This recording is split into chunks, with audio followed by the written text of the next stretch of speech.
pets. My friends at American Humane have been helping animals since 1877. The goal is to ensure that pets have a safe shelter, especially during natural disasters. Adopting a shelter pet allows shelters to help more animals awaiting care. Please consider adopting today and take some time to learn more about American Humane's other work at americanhumane.org.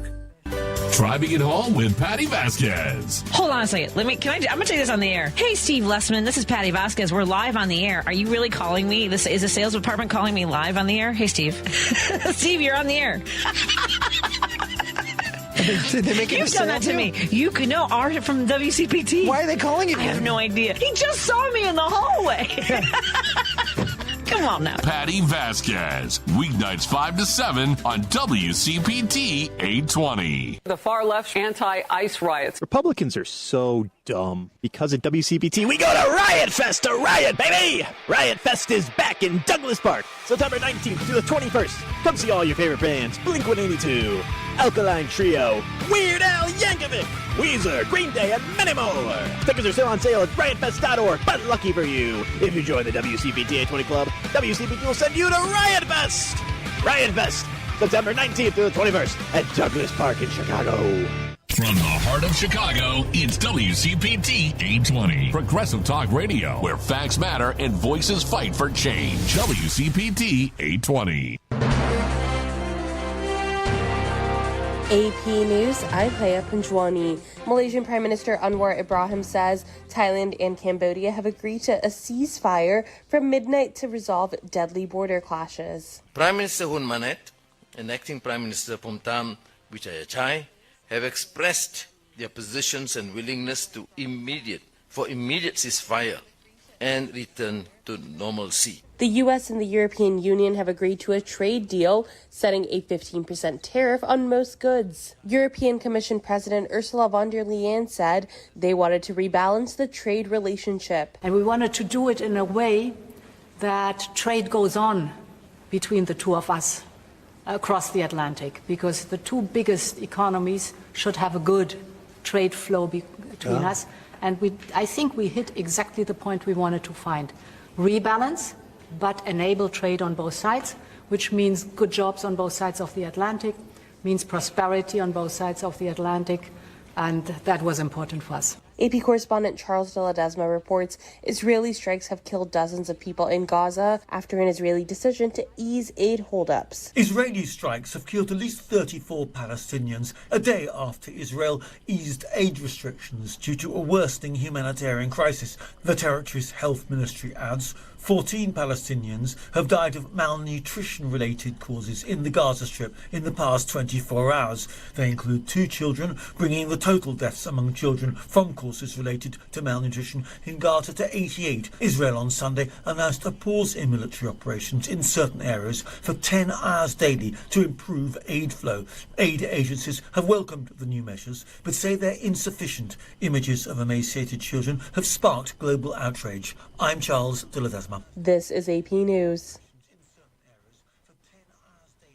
A Seattle Mariners great headlined this year's Immortal Class in Cooperstown. Correspondent Gethin Coolbaugh reports. Ichiro Suzuki became the first Japanese-born player to be inducted into the Baseball Hall of Fame on Sunday in Cooperstown. The former AL MVP and 10-time All-Star outfielder fell 1 vote shy of becoming the second unanimous selection and took a jab at the unidentified sports writer who didn't vote for him during the ceremony. The offer for that writer to have dinner at my home has now expired. Suzuki was joined by CC Sabathia, a 6-time All-Star who won the 2007 AL Cy Young Award, and relief pitcher Billy Wagner. Dave Parker and Dick Allen were honored posthumously. I'm Gethin Coolbaugh. More information on apnews.com. I'm Haya Panjwani, AP News. This is 820 AM, WCPT Willow Springs, and streaming worldwide at WCPT820.com. We are Chicago's progressive talk, where facts matter. Now, your WCPT 820 weather update. From the Weatherology Weather Center, I'm meteorologist Jennifer Wojcicki. A heat advisory will go into effect here this afternoon. A few spotty showers and thunderstorms here early today. Otherwise, skies will become mostly sunny with a high in the mid-90s. Winds out of the southwest around 5 to 10 miles per hour. Then for tonight, a slight chance for showers and thunderstorms here late. Partly cloudy, a low near 76. By Tuesday, a slight chance for showers and thunderstorms, high around 93 degrees. That's your latest Chicago weather update. Currently, it's 79.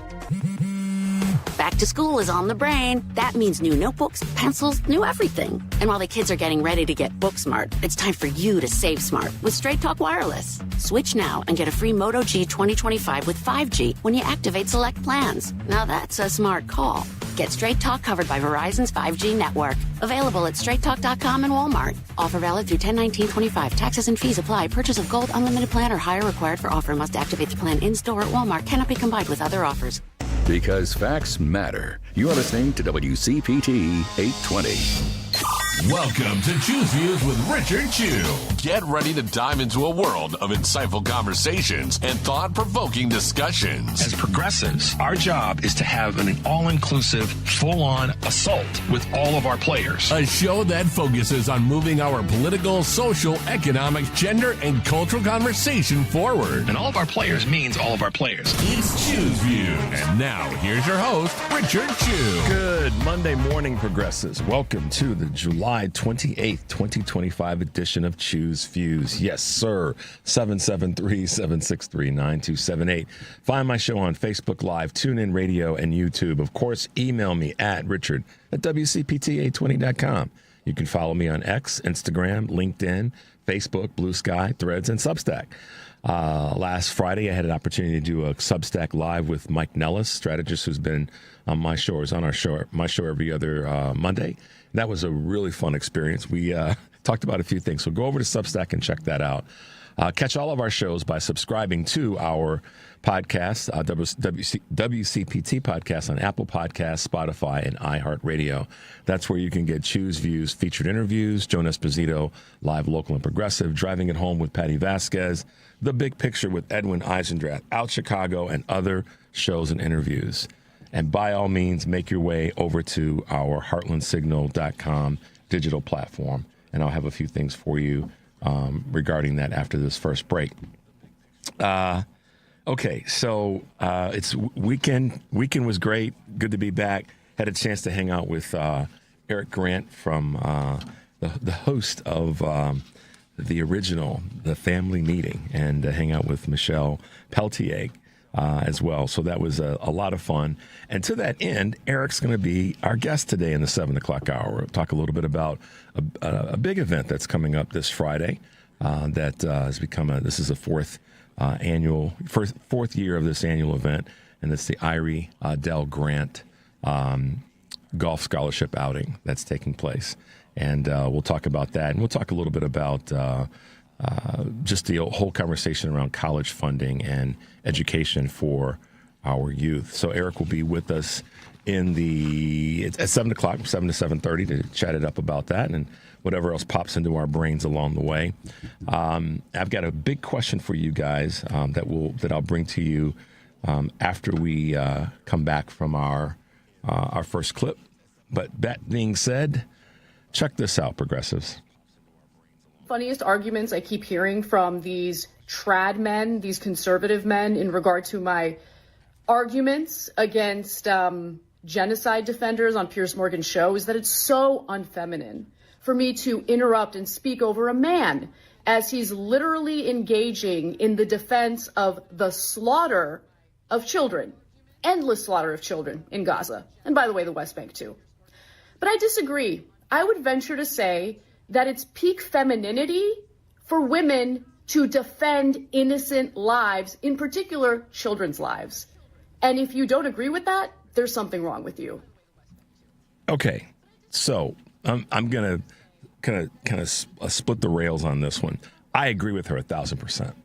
Anna Kasparian is a great voice, and we're working to have her on the show. She's a great voice, and what she's talking about is this ramping up by Israel the bombing in Gaza and making that situation worse, not better, killing babies, killing old folks, just slaughtering, to her point.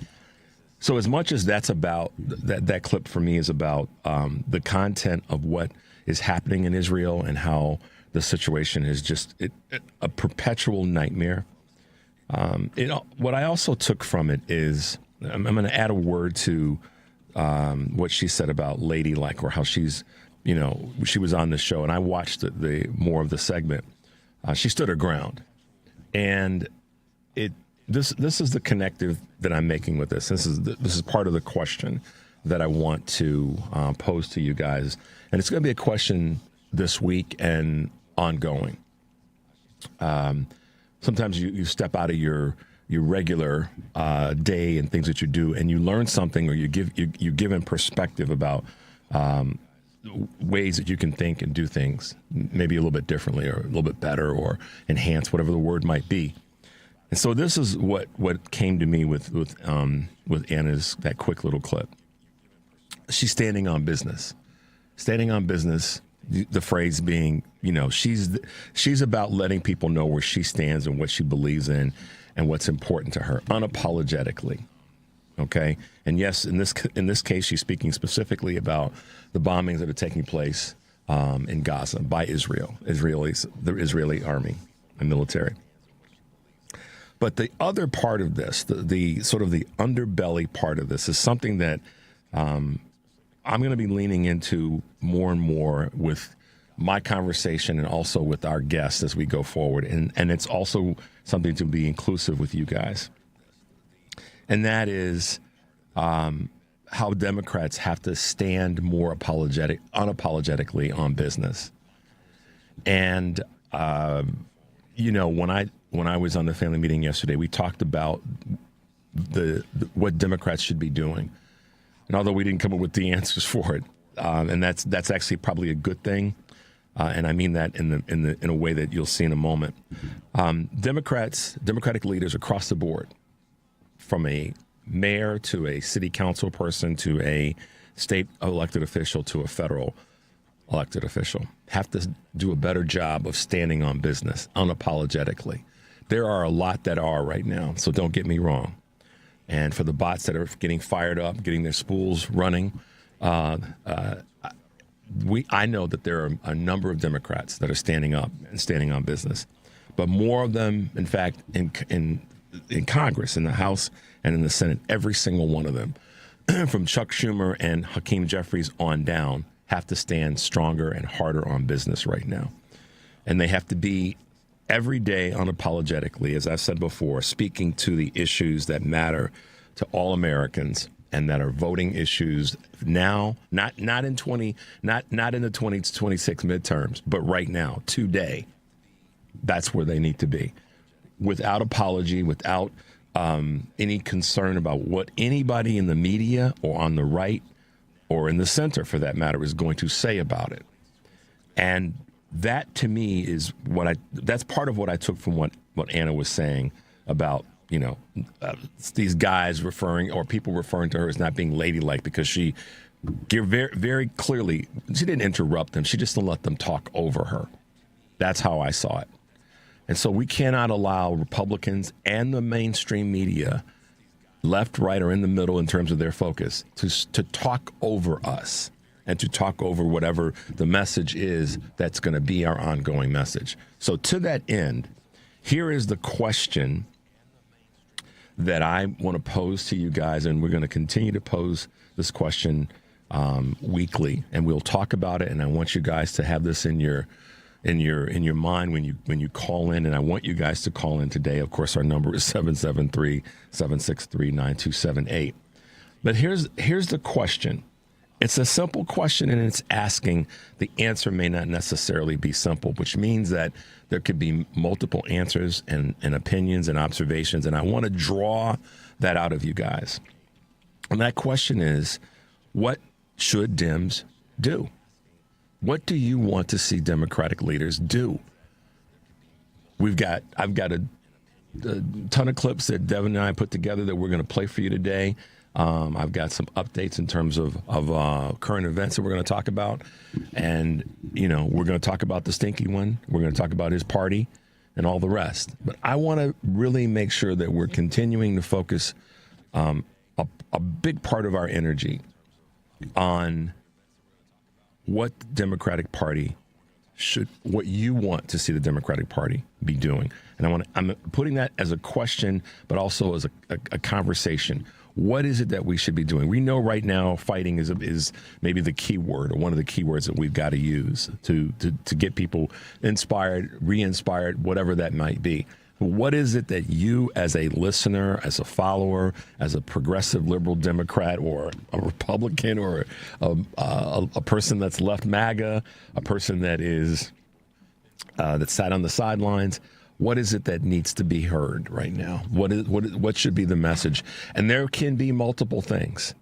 So the one thing that I don't want us to do is to say it's just one thing, because it's not. There are multiple things that people want to talk about that are important to them. And I want to be able to start to build some conversation and narrative around this. So going to need help from you guys in your calls, in your texts, in your emails. What should that be? Let's start to create that. Let's start to put that together. I don't know if Jeffries and Schumer know what that answer is. I really don't. But I do want to hear from you guys. I do want to start to build some notes and information around that, because in some ways, guys, the answer to that, or the answer to what the Democratic Party needs to be doing, actually comes from us.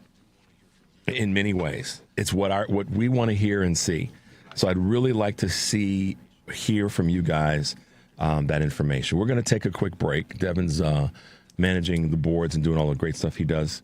But let's take a quick break. The number, of course, is 773-763-9278. This is Choose Views, and we'll be right back. This is a WCPT Veteran Minute. During the Civil War, 11% of the Confederate Army was made up of enslaved men forced to join. One of these men was Robert Smalls. Smalls was a deckhand on the Confederate supply ship known as the Planter.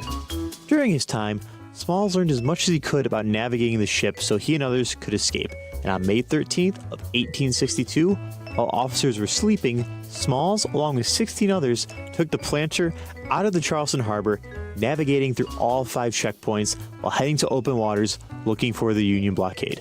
Smalls raised a white flag of surrender, letting Union soldiers board the ship, giving them guns, ammo, and documents about planned Confederate attacks. Being a wealth of information, Smalls was given the role of the Union Navy captain. Stories like Smalls are one of the many factors convincing President Lincoln to allow free African Americans to serve in the Union Army. This has been a WCPT Veteran Minute. Because facts matter. You're listening to WCPT 820. Good morning. You're waking up with Richard Chu. Good morning. Good morning. Good morning. We're live and ready to hear from you. Text or call us now at 773-763-9278. Same number. Simple as that. Let's get the conversation going on WCPT 820. Chicago's Progressive Talk. Hey, progressives, welcome back to the show. Thanks for being with us this morning. Yes, want to hear from you guys. This is going to be an ongoing thing. I'm going to ask this question in multiples of times over the days and weeks and months to come, so that we can start to build our messaging, our arsenal, our plan, if you will. What do you want to see Democrats doing? What do you think they should be doing? And we're going to have a lot of conversation around that, but we're going to have this narrative be part of where we are right now, good, bad, and indifferent. All right, couple of Choose Views news items on this July 28th, 2025. Let's hit them with the Devin. What's keeping home prices so high? A widening wealth gap in the U.S. helps explain an otherwise confounding house market. Despite a national sales slump, not only aren't listers lowering prices, sales prices last month reached a record high. And it's a case of the haves and have-nots, according to economist Jessica Lultz. While first-time buyers can't break through, quote, those who have housing equity can make, quote, trades, she says. Notably, homes listed over $1 million saw the biggest sales spike in June, up 14% from the same period in 2024. Parents reconsider college savings. The savings habits of American parents shed light on a shifting mentality about the value of college education in the United States, according to the New York Times. Once popular 529 college savings plans that offer tax advantages can be used for an array of education-related expenses are falling out of favor for a handful of reasons. Among them, elevated tuition costs and market swings that make it difficult to select the best investment strategies. Interesting. Teens, meanwhile, are increasingly considering alternatives to higher education. Been talking about that for a long time. Higher education can mean trade schools and other forms of getting skills, which is critically important. The U.S. and the EU do come to some sort of a trade agreement, trade pact that they're putting together after months of tense negotiations. The U.S. and European Union have reached a trade agreement that includes a 15% tariff on most EU products, plus automobiles, according to Bloomberg. The deal arrives days before the two major trading partners had threatened to impose 30% levies that would have delivered a hammer blow to global trade. The EU also purchased $750 billion in U.S. energy and invested $600 billion in the U.S. Meanwhile, China and the U.S. are reportedly in talks to extend their tariff truce. Here's one that's interesting. Astronomer hires Gwyneth Paltrow. Astronomer has enlisted actress and Goop CEO Gwyneth Paltrow as a very temporary spokesperson after its CEO and HR chief resigned following the viral Coldplay concert kiss cam moment. In a new ad, Paltrow, who was married to Coldplay's frontman Chris Martin for 13 years, playfully winks at the data operations startup's newfound notoriety in a tongue-in-cheek responses, refocusing the conversation on the company's core products and strengths. We've been thrilled. So many people have a newfound interest in data workflow automation. Wow. Bosses, flex your shut-up muscles. What's that about? Okay. Talk less, suggest leadership, coach Sabina Nawaz. Managers who talk too early in a meeting risk stifling employees' questions and new ideas. And those who do it frequently may end up with workers who are disengaged and barely listening. A real problem for morale and productivity, most definitely. Instead, Nawaz writes, bosses should exercise their shut-up muscle, aiming to be the third person to speak in meetings and giving others a chance to contribute. I learned that a long time ago from my sister. The first thing to do in a meeting is not to talk, other than to welcome people and let them bring the topics to the table. I learned that a long time ago. So, there you go. The allure of gig work. More professionals are ditching their traditional 9-to-5 roles for contract, freelance, and self-employed positions than they were last year, according to a new LinkedIn study. Experts say the shift has a couple of main drivers, including one, a crowded job market, economic pressure, and a growing desire for flexibility and autonomy. Regardless of the reason, these pivots are fueling rapid change. The global gig economy is currently valued at $647 billion and is projected to top $2 trillion by 2033. A couple of more Choose Views items. NASA is losing staffers in the thousands. NASA's workforce is set to shrink by about 20%. Nearly 4,000 of the federal space agency's employees have applied to exit their roles under the Trump administration's deferred resignation program ahead of a Friday deadline. In a first round of resignations initiated in early 2025, about 870 workers accepted buyout offers. In the second round that started in early June, about 3,000 more opted to leave. Earlier this month, NASA's budget received a $10 billion boost, thanks to a congressional earmark in Trump's spending bill. And last but not least, why managers aren't happy at work. A worldwide decline in employee engagement is the starkest among managers, according to the Wall Street Journal, citing the Gallup data, with young managers and female managers reporting the lowest levels of involvement and enthusiasm of all groups surveyed. According to Gallup's chief scientist Jim Harter, workplace disruptions, including post-pandemic job reshuffling and the advent of artificial intelligence, are partly to blame. as younger managers, he sees a lack of training as part of the problem, and notes the return to office push has disproportionately affected women. So there you go. Some Choose Views news items on this Monday, July 28th, 2025. All right, guys, I know we've got some calls and folks want to get in on the conversation of what we should be doing, what Democrats and what you believe Democrats should be doing. One of the things that I heard, one of the text messages that I received, which I agree with, is stop giving this clown any media airtime. He just likes to,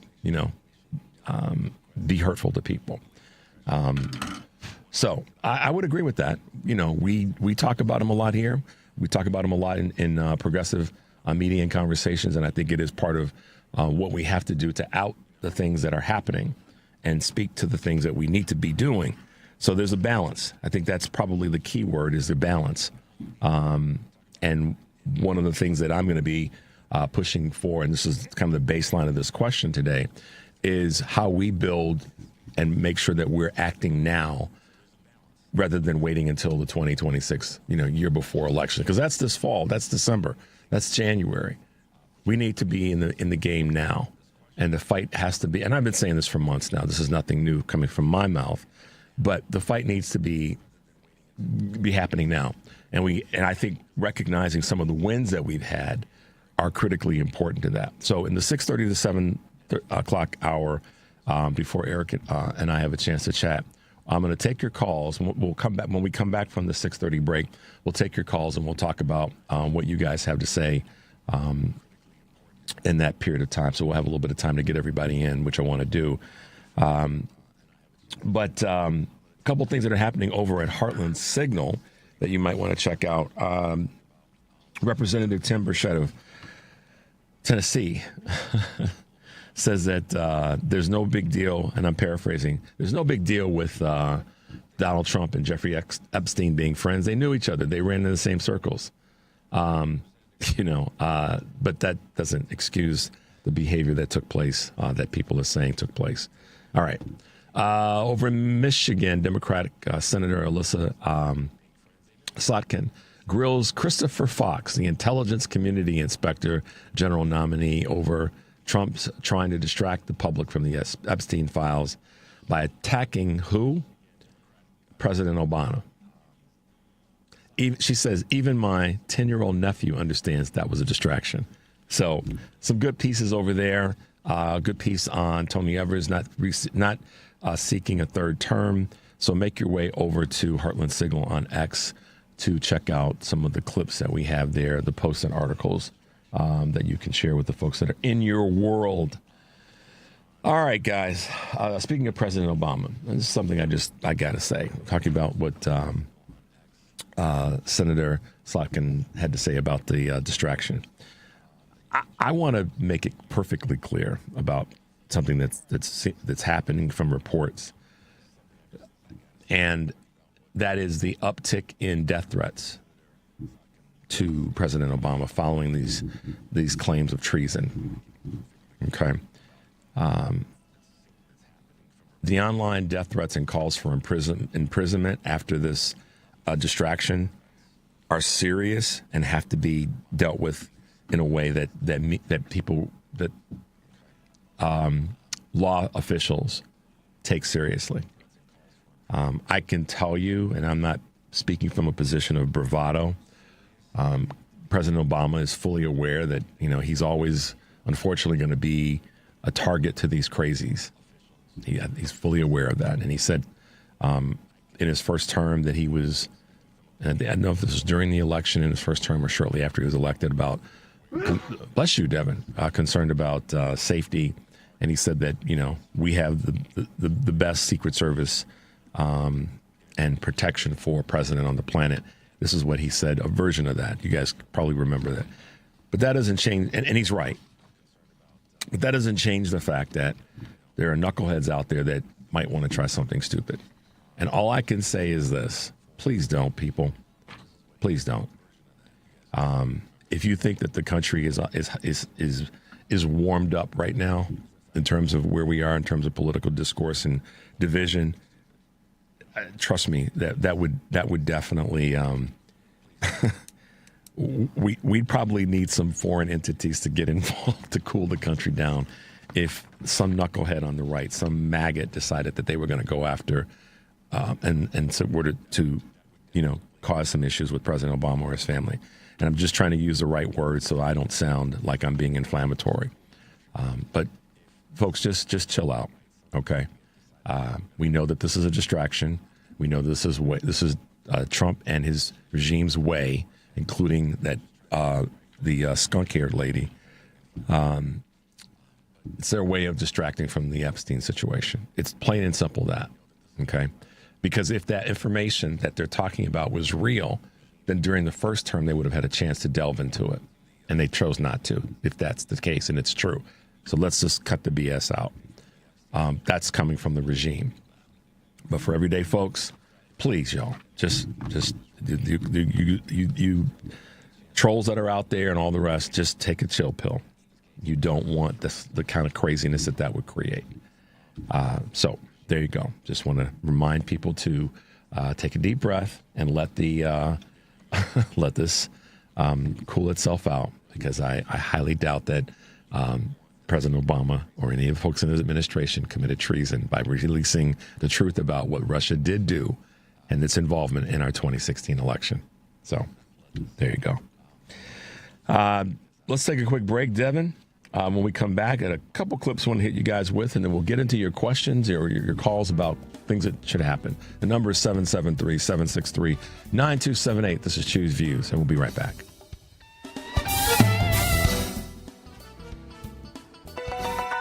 Check up on health with Chris Whitting. It's something baby boomers should know about, because there's a good chance that if we're going to lose our sight with age, it's going to be because of AMD. Dr. Mark Blumenkrantz of Stanford University. AMD stands for age-related macular degeneration, and this is the most common cause of previously irreversible vision loss in Americans over the age of 50. It occurs in somewhere between 6 and 12 million Americans, and it comes in several forms, a so-called dry or mild form and an advanced or wet form. Now, there are at least 1 million Americans today, or as many as 2, that have the advanced or wet form, and at least about 150 to 200 new cases a year. And these are the people that we are most addressing our concern in. Dr. Blumenkrantz says regular visits to your ophthalmologist can catch macular degeneration at an early stage, and that there are new therapies that can help. With Checkup on Health, I'm Chris Whitting. You are listening to WCPT 820. Here's the latest Chicago weather update. From the Weatherology Weather Center, I'm meteorologist Jennifer Wojcicki. A heat advisory will go into effect here this afternoon. A few spotty showers and thunderstorms here early today. Otherwise, skies will become mostly sunny with a high in the mid-90s.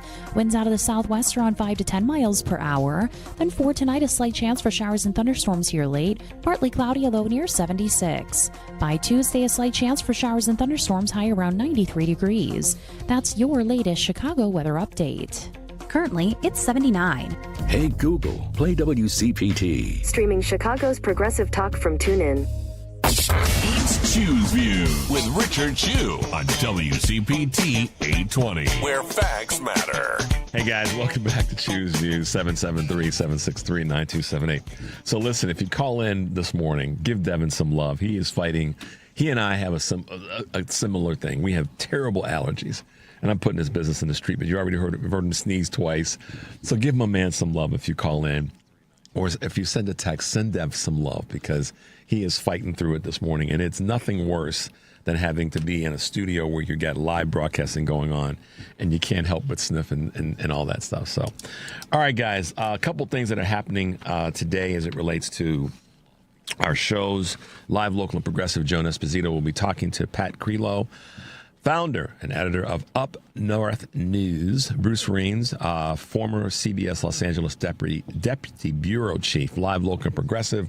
Weekdays, 2 to 5 Central. WCPT, Chicago's progressive talk for 20 years, driving it home with Patty Vasquez. This evening we'll be joined by Dr. Jason Bissell, director of Chicago Community Acupuncture. Janice Rodriguez, producer of the Latina Comedy Festival in October. Patty's going to be one of the headliners, so we got to make sure we get out and support our girl. Absolutely. Jenny Corrado, the approachable healer, driving it home with Patty Vasquez. Patty Vasquez, weekdays 5 to 7 here on WCPT AM 820, Heartland Signal website, TuneIn, YouTube, and Facebook. Tomorrow, I'll be joined by my good friend Enrico Moat, the Director of Brand Partnerships at Mirror Digital.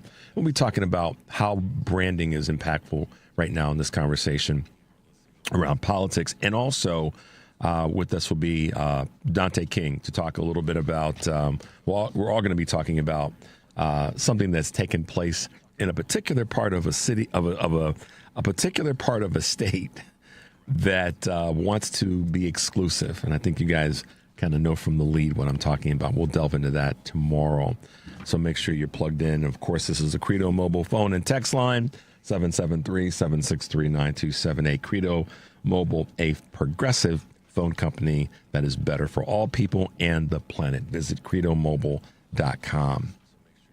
Okay. One of the things that I think that as many things that I think that we should be doing as it relates to a Democratic Party, what I really have been a strong believer of maintaining or regaining where we stand when it comes to humanity.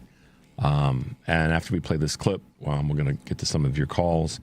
But I think that one of the things that we have to start with is how we become the bigger party when it comes to caring for our fellow Americans, our fellow human beings. And I know that may sound esoteric to some folks.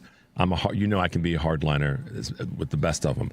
At the same time, I believe that regaining our humanity and doing right by people is a part of what we have to represent when we talk about this. So we have a clip that I want to play that I think you guys will appreciate.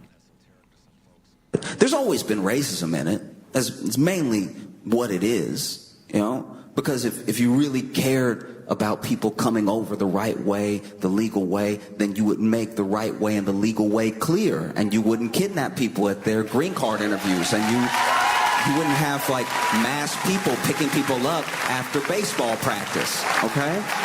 If that's what you cared about. And you also, you've structured this thing to make these people seem like monsters.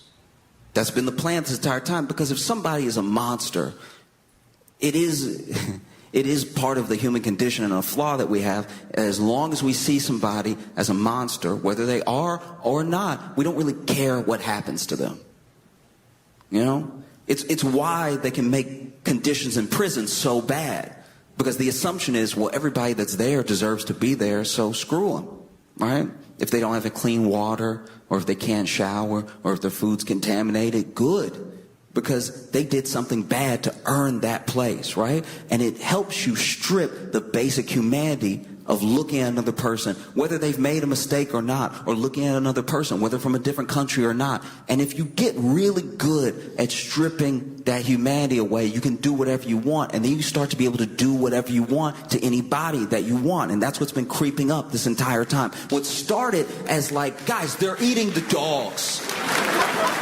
Remember, they're eating the dogs, they're eating the cats. Nobody's pets are safe. It was getting so dumb. It was past like, these are criminals and they're killing us and they're coming over here to do terrible things. And then it started to morph a little bit more. Okay, look, I know that they're going through the proper channels and everything, but they have a misdemeanor in another country. Do we really want somebody like that to become a citizen? Maybe we should deport them now. No, I understand that they have their green card, but they also, I don't know, they have this weird past I don't like, or they wrote an op-ed I didn't like, or they said a thing that I didn't like. So do we really want someone like that in our country? I know that they are a fully naturalized citizen, but the way that they became a citizen is a little bit under suspect, because I said so just now. So maybe we'll deport them. And now we're all the way to the point that American citizens that I do not like can be gone. And so you see, when you let somebody's humanity get stripped away over and over and over again, and it's in the back of your head, and you even go with the lie. They probably did something, or maybe they shouldn't have done that thing, or maybe they have a good reason. When you do that enough and it finally comes for you, don't be surprised. That was comedian Josh Johnson, and it's very good. I mean, one of the pieces, or one of the responses that I heard from that is that George Carlin would be would be very proud, and I would agree. But Josh Johnson is the comedian that's speaking there about regaining humanity. And for me, that's one of the early parts of this conversation. It's not the entire part, certainly not in the entirety of what I think that we have to do, what Dems have to do from an elected position standpoint. But it's certainly a big part of it. And so I wanted to start with that, my observation. Now, let's grab some calls. Let's see what you guys think should be part of this conversation, and we'll get as many of them in as we can this morning. Let's go to Michael here in Chicago. Hey, Michael, good morning. Yes. Good morning and welcome to Choose Views. You got something to say this morning, huh? Yeah, I got something to say. I want to build up the progressive movement in this country so we can defeat Trump. And one way to build up the progressive movement is to get more people voting in the 2026 primary election and general election. And we've got to get the 17-year-old kids voting in primary elections. It's legal now in 27 states in the United States of America. It's legal in Illinois, the state I'm from, Indiana, Ohio, Connecticut, all kind of states. It's all over the place. Recently, New Jersey passed their law. Recently, Colorado passed a law to allow 17-year-old kids to actually vote in the primary election if they become 18 by the general election. That's the biggest restriction. They got to become 18 by the general election. A lot of people don't know this. A lot of people in the whole country think that you got to be 18 to vote in any kind of election.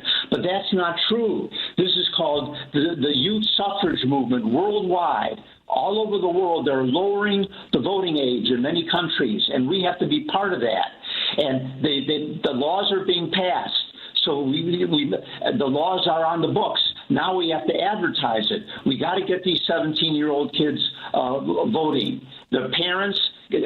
Now, in the primary election, the problem is a lot of Americans don't vote in primary elections. It's unfortunately only 33%, 30% of the people vote in the primaries. So Michael, let me jump in for a second here. I want to ask you kind of a one-part, two-part question. To that point right there, so what I wrote down on my notes that I'm taking on this today, more voters and registered voters and getting them actually to vote.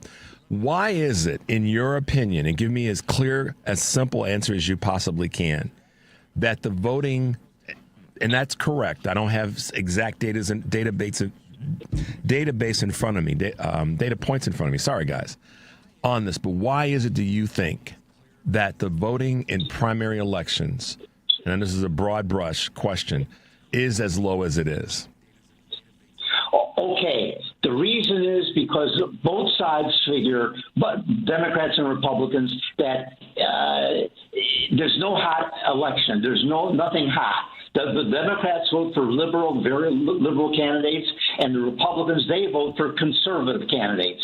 And there's nothing hot. Now, Illinois is going to have a hot election because we have a Senate seat up for grabs. And also, Jan Schakowsky is a congresswoman.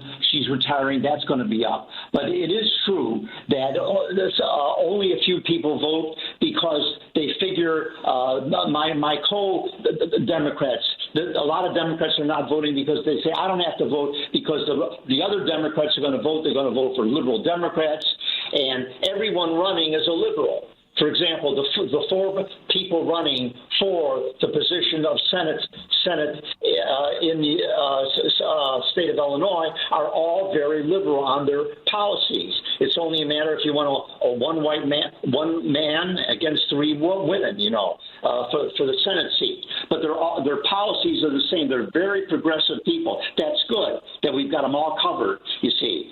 But I wish more people would come out and vote. And this election in 26 should be a referendum for or against Trump. The Democrats should be voting Democrat because they want to show we're motivated, we're opinionated, and we're going to come out and vote Democratic in huge numbers.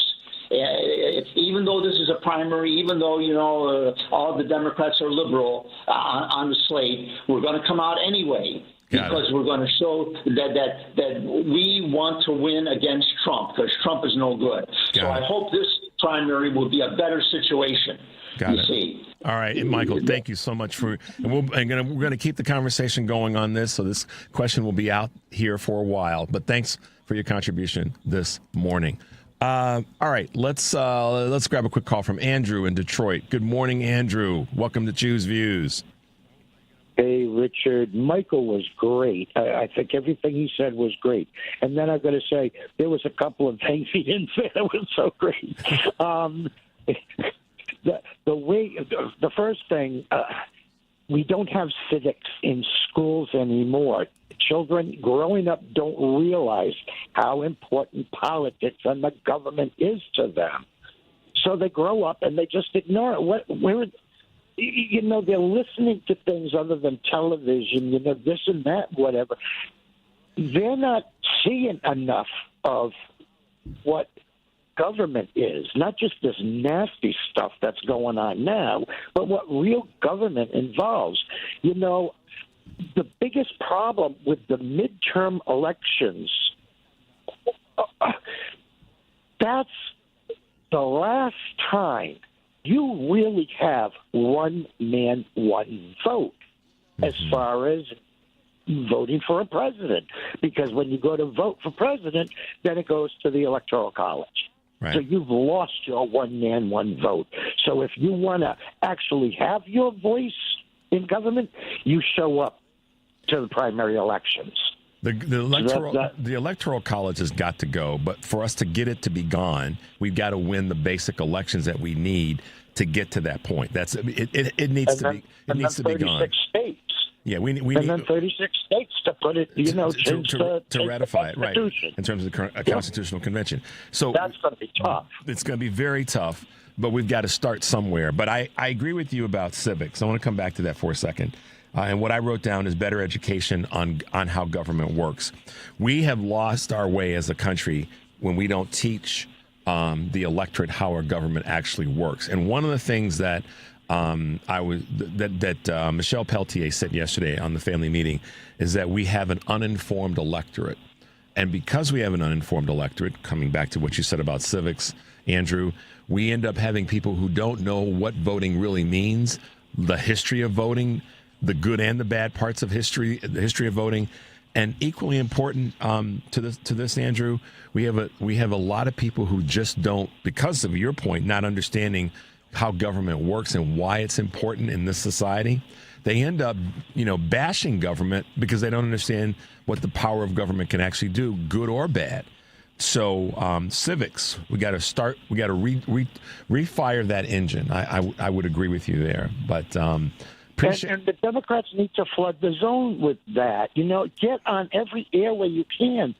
You've got to flood the zone with these messages. Teach us civics in a commercial or whatever. Yeah. And another thing, to get people to show up to the primaries, you've got to have something interesting on the ballot that brings them.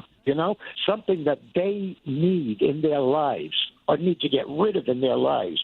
Get it on the ballot to make them interested to show up.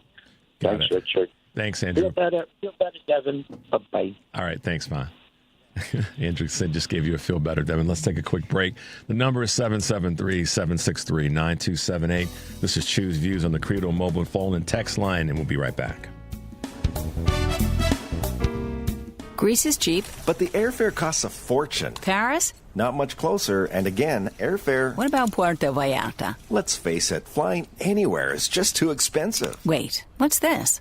Low-cost airlines. With one call to low-cost airlines, you'll drastically slash your travel costs. We're talking insanely low airline prices to any of your favorite destinations. Where would you like to go? London, Rome, Costa Rica, Australia? Wow, that's cheap. So why wait? Call now to learn how crazy cheap it is to fly anywhere in the U.S. or international. Our prices are so low, we can't publish them. The only way to get them is to call to instantly hear the most amazing best deals on airline travel. It's that easy. So call now and start packing.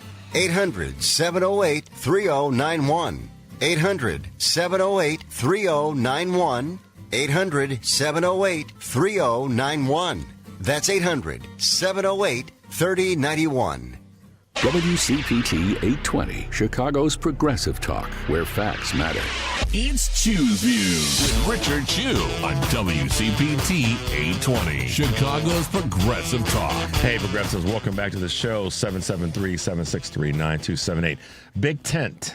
Bigger tent, making sure that we are expansive and we've got bigger, better ideas. I think our ideas are better now, but we've got to do a better job of making them bigger and more prominent in the faces of, and the minds, I should say, of the people that are going to vote. Okay, let's go to Rick in Clearwater. Rick, good morning. Welcome to Choose Views.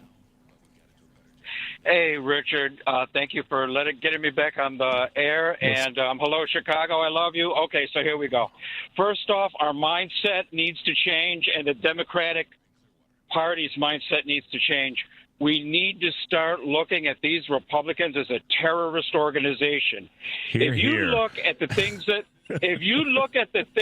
the Republicans have accomplished with the help of Donald Trump, they've all done it, and the corporations, it is on a terrorist wish list. It is Putin's wish list to get the things done that they have done to degrade the American way.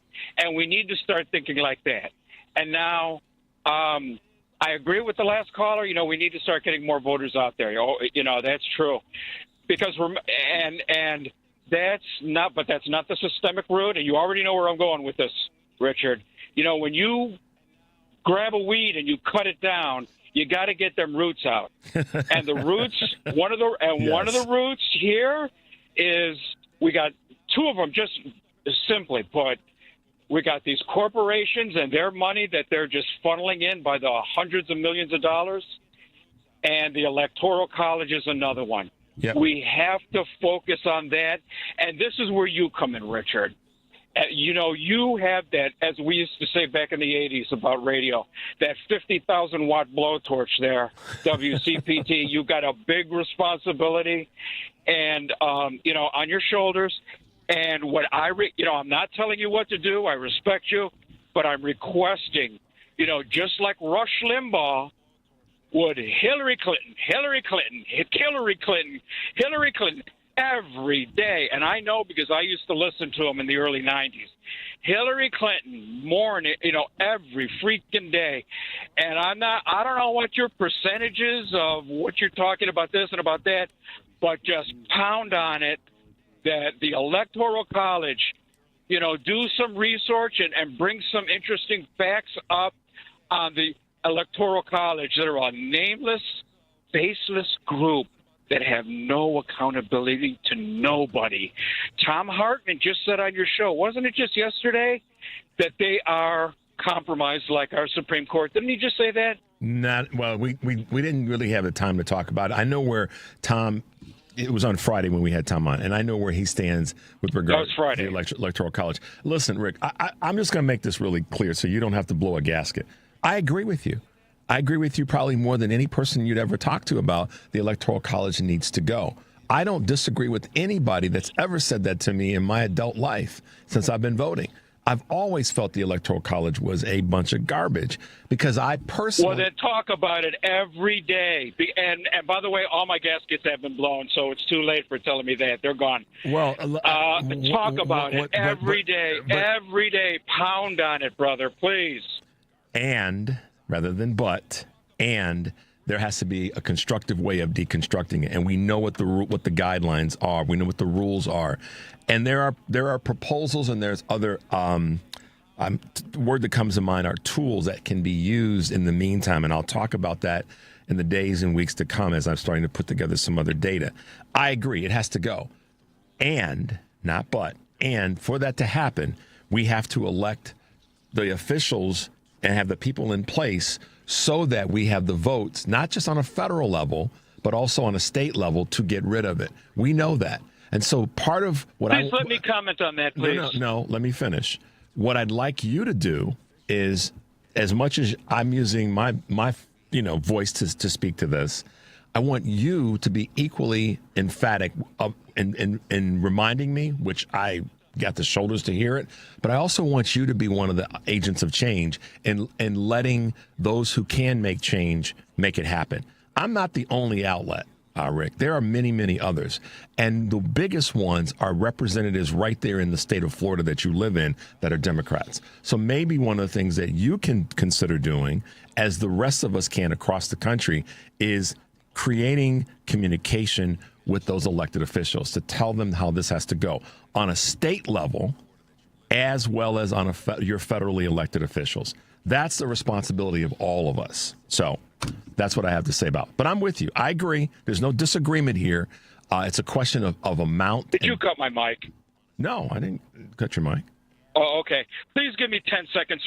You're right. There's things that I need to do, and I'm glad you brought that up. And I'll say this. Richard Chu on his show, when he has elected officials come on, he tells them, I have your back. Let me tell you those same officials, Florida man Rick's position on that. I will watch your back when I see results. If I don't see you doing enough, you're fired. I am not voting for you. I am not just going to automatically give you my support until I see those results. And that's your right. And Rick, that's everybody's right to do that. We all should have them. We should all have them in the mindset that, listen, you got to do the work. If you don't do the work, you don't get our support. Right. Or else you're just Fox News. Well, I won't go that far, but and we also have the responsibility to support them and make it part of supporting somebody and motivating and pushing someone is to help them do the right thing, or maybe in some cases to force them to do the right thing with the threat of, we aren't going to support and vote for you. I get that. No disagreements here. Rick, I got to bounce to another call before we get to the top of the hour. So thank you for your energy, your passion, and your gasket blowing. Talk to you soon. Yeah. All right. Let's see. Do we have time? Yeah, we have time. We can squeeze another one. Let's go to Dwayne here in Chicago. Dwayne, thanks for holding and welcome to Choose Views. Good morning, Richard. Good morning. Had some pretty good callers and also pretty good clips. I'm familiar. I'm familiar with everybody you've had clips of, and I've got some comments as well. I just wanted to go back to that question you had earlier about what does the leadership need to do? What do we need to do as voters? And talking about the Democrats standing on business, and I just want to say that that's part of the problem. You see, the business they stand on is getting paid to do whatever it is they've been doing, which is how we got here. Now as voters, we need to keep doing what we've been doing. We need to be as collective as possible, as strategic as possible, support each other, get out there and educate ourselves about, what's going on in these primaries, because that's where most of these elections are won. What else do I want to say real quick? If you having Anna Kasparian playing that clip is great. She's been at the Young Turks for over 20 years. The Young Turks have been doing the work day in, day out. Cenk Uygur is one of America's best. And, and it'd be great to hear Anna on your show someday. We're working on it, man. We're working on it. Listen, I mean, the business that I speak of, when I said that, use that phrase with Anna Kasparian, I'm referencing her. I was referencing her standing on what she believes in, and that as a stepping stone, no pun intended, to all of us doing that. And so that's why I wanted to have this conversation this morning. I wanted to hear from you guys on what you think. And that's why I said standing on business. I mean, for Democrats to not stand on business that's important to the American voting community, for all the American people, however they vote, that to me is a problem. I agree with you. They need to stand on the business of the American people. We have to be the ones, I believe. No longer are we allowed to sit back and say they'll come up with the solutions. I think we have to be willing to take the solutions to them and to use some of what Rick said in the previous call. Make sure that they're aware that if they don't do the things that we need them to do, then they got to go. Then they're not standing on business, and they need to be replaced by someone that is going to stand on business. And I hope that makes sense, Dwayne, how pulling that together. No, it does make sense. But part of the business that they stand on is not having a perspective to advocate for. That's why, Senator Schumer, has said that his number one priority is making sure that the left of the Democratic Party stays pro-Israel. To what benefit? Right. That's why Hakeem Jeffries will not support the nominee for the New York mayorship, Zohran Mamdani, because Zohran Mamdani went and talked to people, and he reflected back, I'm going to do what you want me to do, and they voted for him, and now everybody's scared because, what? He doesn't represent the people who, have been in talk power every day on CNBC. That have been in power and that have been the ones that have been guiding this misguided ship. I would agree with that. I'm not disagreeing with that at all. It's not just about being in the power. It's about the people who have the resources to pay people to defend the position. Exactly, and that's one of the things that I wrote down earlier was getting rid of Citizens United, because that then creates breaks the structural problem that we have when it comes to the money that's allowing that to happen, that which you just said about standing on business and getting paid for it. So, but we're going back even further. The first thing to do is to keep getting local officials elected, because we're bench building. The bench is out there. I've seen it. I've helped people get elected. We're doing it now. The people who will be running now, they're part of this fight. Kat Abu Ghazali, she's part of this fight. That guy who just got Omar Fateh and up in Minnesota, he's part of this. Like, we're out here. Yeah, we're talking to people, but we're not getting the amplification because the money doesn't necessarily need these ideas out here. But the truth is that all of this is helping capitalism. It does help the money in the long run. That's what an investment is. If you spend $50 today and you know that you're going to get $300 in 3 weeks, you can't be like, well, I can't spend $50. You got to make the investment. No, I hear what you're saying, Dwayne. We got to go to a break. It's the top of the hour. You have to call us back. We have to keep the conversation going. That's what I'm saying your responsibility is. So there, take that, Dwayne. Have a good day, man. Thanks for calling, and we look to hear from you again soon. All right, guys, let's go to a quick break. Long live Bendrovsky. Yeah, we got to get it in. We got to cut them off faster. The number is 773-763-9278. This is Choose Views, and we'll be right back.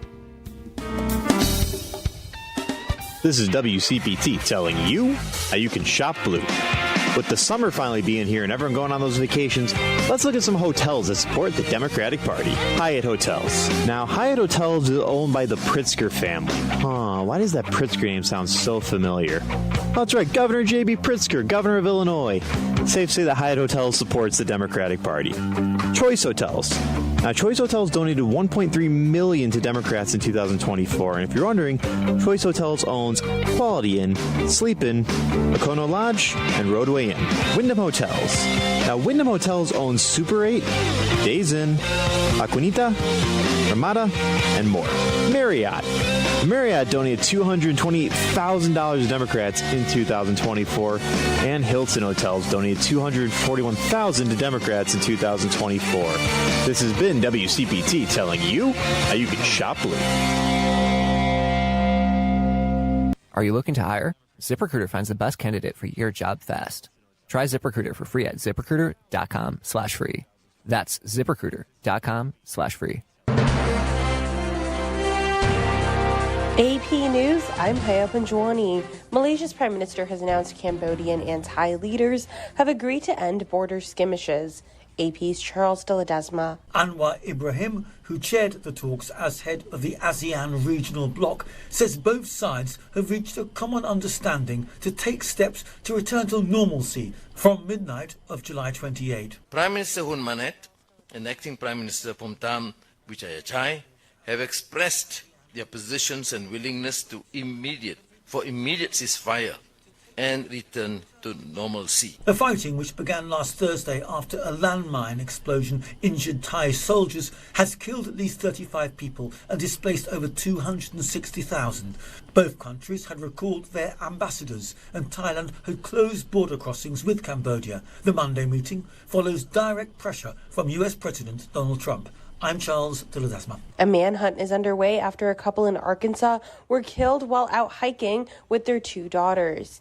AP's Jennifer King. Arkansas State Police identified Clinton David Brink and his wife Kristen Amanda Brink as the couple who were found dead Saturday on a trail at Devil's Den State Park in a double homicide. Their two daughters, ages 7 and 9, were not hurt. Investigators are looking for a suspect described as a white male who was seen driving towards a park exit in a black four-door sedan with a license plate partly covered by tape. The car may have been traveling on Arkansas State Highway 170 or State Highway 220 near the park. Rangers have stepped up patrols, and police are asking the public to review any videos or photos from the park area south of Fayetteville. I'm Jennifer King. Georgia Republican Mike Collins says that he'll join the field challenging Democratic U.S. Senator John Ossoff in the state the GOP has named as their top target to add a Senate seat in 2026. This is AP News.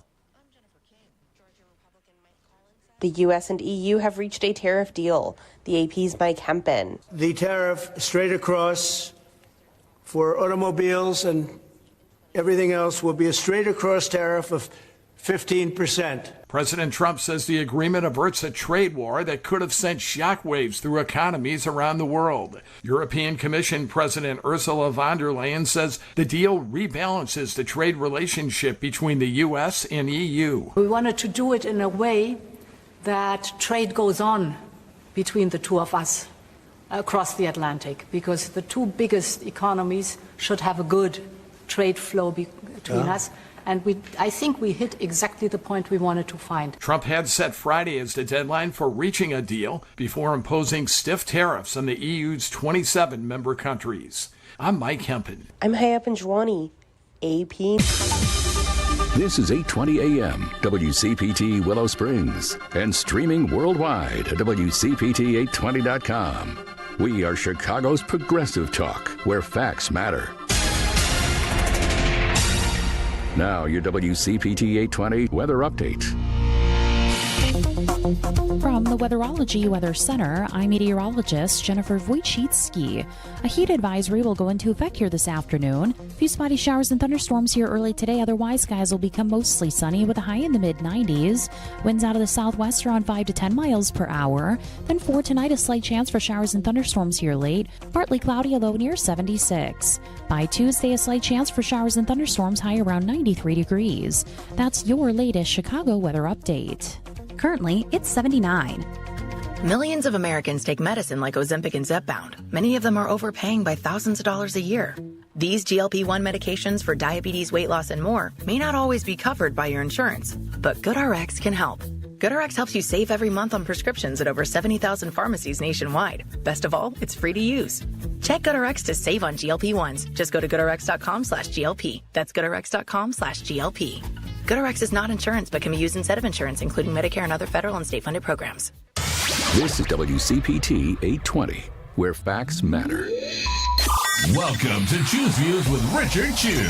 Get ready to dive into a world of insightful conversations and thought-provoking discussions. As progressives, our job is to have an all-inclusive, full-on assault with all of our players. A show that focuses on moving our political, social, economic, gender, and cultural conversation forward. And all of our players means all of our players. It's Choose Views. And now, here's your host, Richard Chew. Hey, welcome back to the show, 773-763-9278.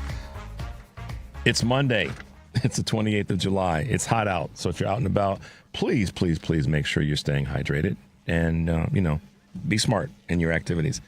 Guys, check out our podcast. Choose Views, featured interviews, and full episodes are available on Spotify, Apple Podcasts, TuneIn, iHeart, YouTube, and Amazon Music. You can get all of the good stuff over there. Also, check out be a part of our candidate interviews. The 2026 midterm may only 16 months away, but WCPT has already started interviewing candidates and posting audio on the website. So make sure you're making your way over there as you can.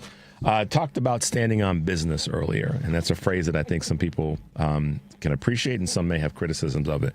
But more Democrats, in fact, all need to be standing on business and fighting in a way that people say, okay, I can. That's something I'm attracted to. I can get involved with. I can be a participant in the process of winning because I've got something to fight for. So. Yeah. Yesterday, I had a chance to be on the family meeting, as you guys may have heard me say earlier, and some of you may have tuned in. And with us this morning is none other than the creator, the host, my cousin, Eric Grant from the family meeting. Good morning, cuz. How you doing? Cuz it's awfully early in the morning, man. Awfully early. Awfully early in the morning, waking you up. That first big glass of ice water hasn't hit your vocal cords yet. I can tell. No, man. It's a lot, man. It's a lot, bro. Well, I think that as a number of people have said, they're like, man, Chew, how do you do this? How do you get up each morning and get in and do this show and all that? But, I enjoy it. And it was cool hanging with you yesterday on the family meeting. It was cool. Always cool. Good to have you again, as always, man. It's a different energy when you're there. It's like the old days. Yeah, I know. I got to come through a little bit more often. But it because Monday morning comes in less than 12 hours after the show, so I got to retool myself pretty quickly. But it was good hanging yesterday. Yeah. So, hey, I heard you guys talking about the Electoral College earlier, and I sent you a piece, too. But that's the way you talked about abolishing it is not the only way that's out there. Well, and this was news to me. I mean, I'll be the first to say I wasn't even aware of this. So just take a moment and talk about that. We'll flip to the other in a minute. But talk about what you sent me, because I wasn't even aware of this. And let's kind of dig into that a little bit. Yeah, I've been watching this for the better part of the last 7 or 8 years. Al Franken is, I think, the principal guy in this. But you don't need to have the 36-state constitutional amendment thing to eradicate the Electoral College. You already have. You need to have enough electoral states votes agree that whoever wins the national popular vote, that's for whom we will grant our Electoral College votes. And you need 270 Electoral College votes. I don't know how many states that would represent to agree to that. And this compact that Al Franken put together already has 209 Electoral College votes. Wow. So you only need another 60 or so. And so this is the compact you're talking about, the National Popular Vote Interstate Compact. Yeah. So while it doesn't officially kill the Electoral College, it does in spirit. So that if you have 270 Electoral College votes, states agree to send their Electoral College votes to the candidate who wins the national popular vote, then you effectively have killed the Electoral College. So by not having to have Congress vote on it, or have to go through Congress, I should say, and change the Constitution, you effectively change the Constitution's impact by changing how the votes are delivered during that cycle. And this is an opportunity, and this is an opportunity, excuse me, where Dems fail to be for something and message it. Many people haven't even heard about it because the Dems don't message it well. Yeah, and but you can effectively assert what Republicans say all the time: states' rights. With this is states' rights. States have the right to award their Electoral College votes how they choose.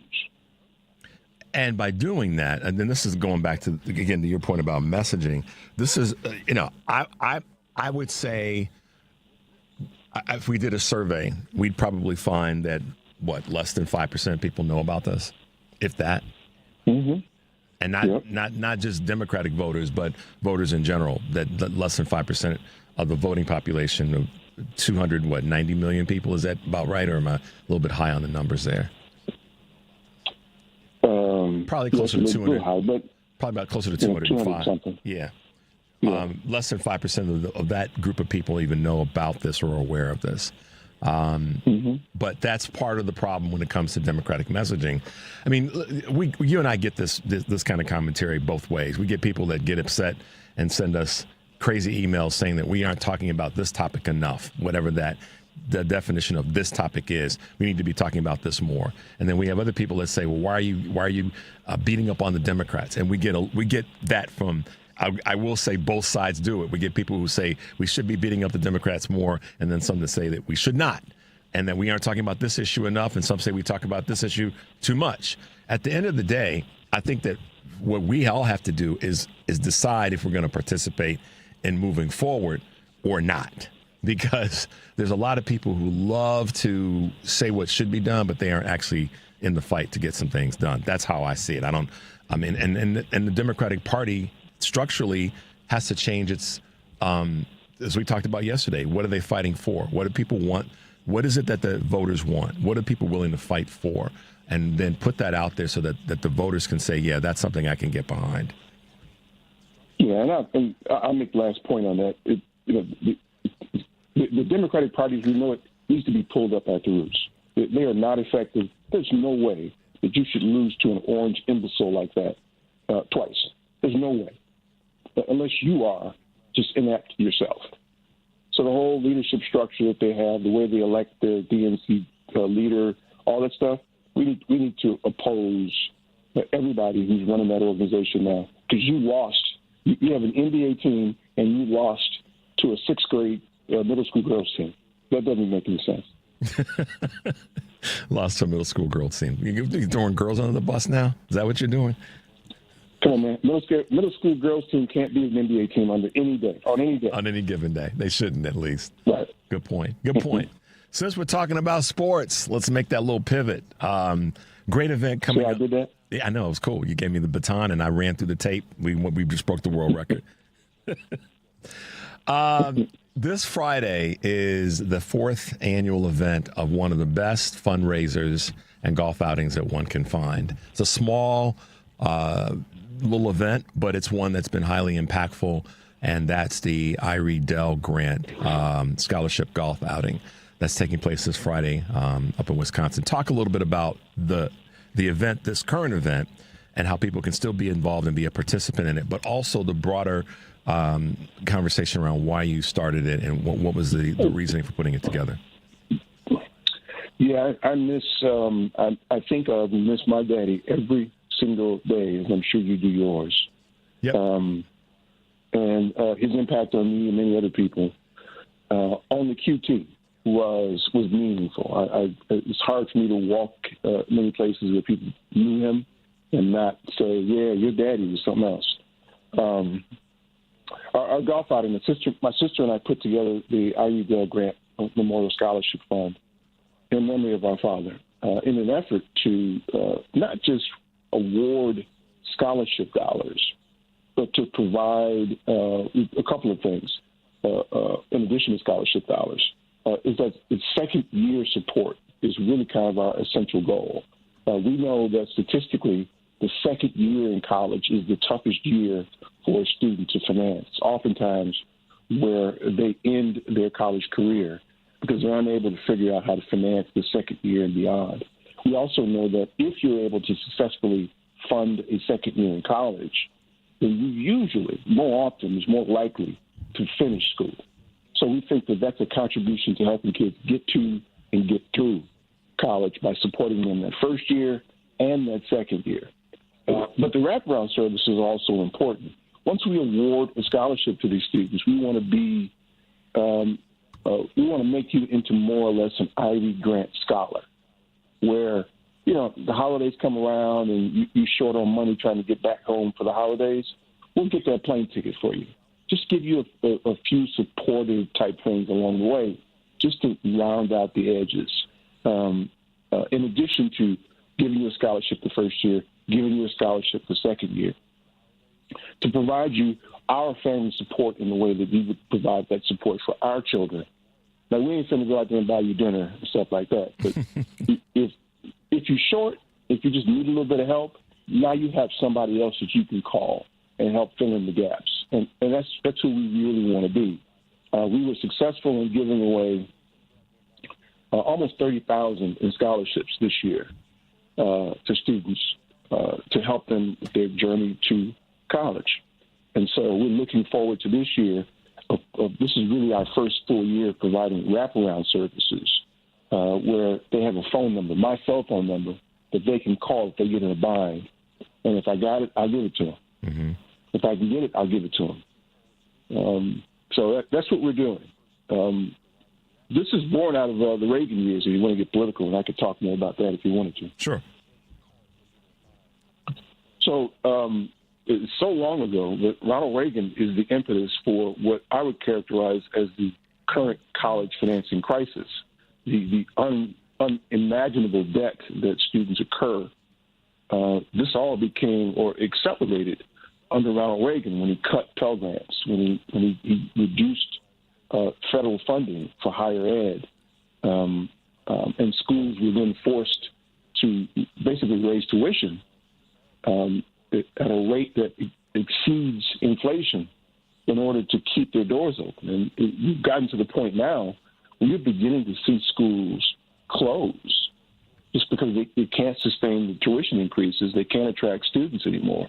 So you got students closing and considering mergers and doing creative financing just to stay open. This is all Reagan-era stuff that's been hammered on by every successive Republican president since. The downward pressure on financing higher education. Our scholarship won't change that, and I would argue is a mosquito on a relative scale to helping that. But for the person that we help, it's an elephant. Yeah. And so this is what popped into my mind talking about Reagan, and we know this. You and I lived this as young adults getting into college and all. But one of the questions that I have about that for you is, what is it because you and I have this conversation back and forth all the time, right? What is it that Democrats can do, if we're talking about this in a political landscape, when it comes to education, when it comes to funding for education, when it comes to not letting what you just said happen to happen? Well, the first thing is you got to equalize funding at the high school level. It doesn't make any reasonable sense to allow property taxes to be the primary financing mechanism for schools K through 12. It sets up poor communities providing poorer schools, just by definition. It starts there. So if you equalize the K through 12 education and everybody gets a good start and setup to go to college, then academically they're better prepared for college. And then the bevy of scholarships that are available need to be enhanced. They need to increase the Pell Grants. Democrats, to answer your question directly, need to increase it to a meaningful number. Pell Grant is eligible for people who are below the certain income levels. It's a poor person's scholarship, in essence. And I forget what the number is now, but it's less than $10,000, whatever the Pell Grant is. Mm-hmm. And so, for instance, HBCUs, anywhere from 60 to 70% of HBCU students are Pell Grant eligible. Pell Grant eligible means you're poor. It means you can't afford, your family can't afford to pay for college. So you begin to close the educational gap when you increase the Pell Grant. That's what Democrats can do. And then state funding needs to have their version of Pell Grants. If states were to have their version of Pell Grants, what would that look like? Well, it's a need-based scholarship. It just is what it is. How do you finance it? You think? That's a better question. How would it be financed, and should the threshold be higher or maybe lower, actually, if the states are having to fund it? I would say that it should mirror the financial. The federal level. Okay. Level of income. Absolutely. And no higher, because if it's higher, then it actually takes away their ability to get the federal funding. Do you think that we could create a system where those in need could get both a state and a federal grant based on that? Yeah, it happens now. And for instance, I think Georgia has, I forget what they call it. Georgia has a grant that you get to go to higher ed schools. For Georgia students, you can go anywhere. So they don't have to go to a Georgia college. Yeah, they don't have to go to a Georgia school. Mm-hmm. They can go anywhere as long as they're a Georgia resident. Got it. Yeah. Yeah. Georgia has that. A red state, Georgia has it. Yeah. Well, they do, because they've got some legislators that have their heads screwed on straight in some capacities, and others, we could say differently. But so this year's out. North Carolina has it too. North Carolina has it too. Yeah, I can't. That's the thing. Some things we can't research fast enough when we don't know the answer. We just have to wait until we get an answer, and then be able to come back for the next show and talk about it a little bit more intelligently. But one of the questions that comes to me a lot on the show, and I get text messages and or emails, and that's part of the reason that I put this out here, is when the Democratic Party is not in power, and it's not right now as it relates to the numbers on a federal level. In states, we see different numbers and we see different actions that are taking place. But what is a message, not even a message, but what is a game plan when you're not numerically in power that is one that's workable for that group that's not in power? What do you see are some of the things that the quote, the party not in power could be doing to give people the idea that they're doing something and that it's going to work and that there's solutions? Man, that's one of the more frustrating things for me to watch. It's like you used to hoop back in the day on the playground, and it was that fool on the sideline who lost the game before who's on the sideline talking the most, right? All you're doing is complaining about everybody else who is playing because they beat you. And Democrats do that as well. They stand on the sideline and they just complain. What they should do is what they do in the UK. They should elect a shadow government. Whoever was the Democratic nominee for president who lost, that person should be the president now of the Democratic Party. He or she has their vice president. And then they should have a cabinet. And that entity should push out policy, right? Push out legislation that they think should be that they think that the elected officials should advocate for. They should come out and do press conferences in the midst of what the current Republican administration is doing and say, this is the legislation that we would push if we were in power. It gives people a chance to see what it would look like if Democrats were governing while the Republicans are governing.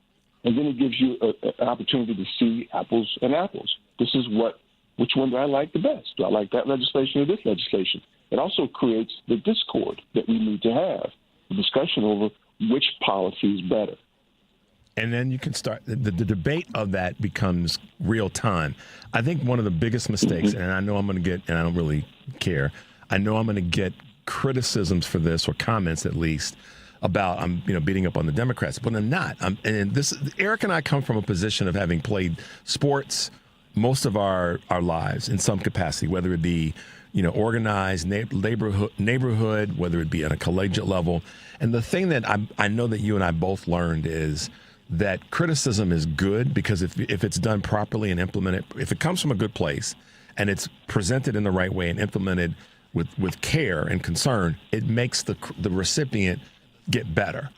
And so when we talk about things that the Democratic Party could be doing better or doing differently, it's about helping us improve the brand and have the brand be better so that we can win stuff.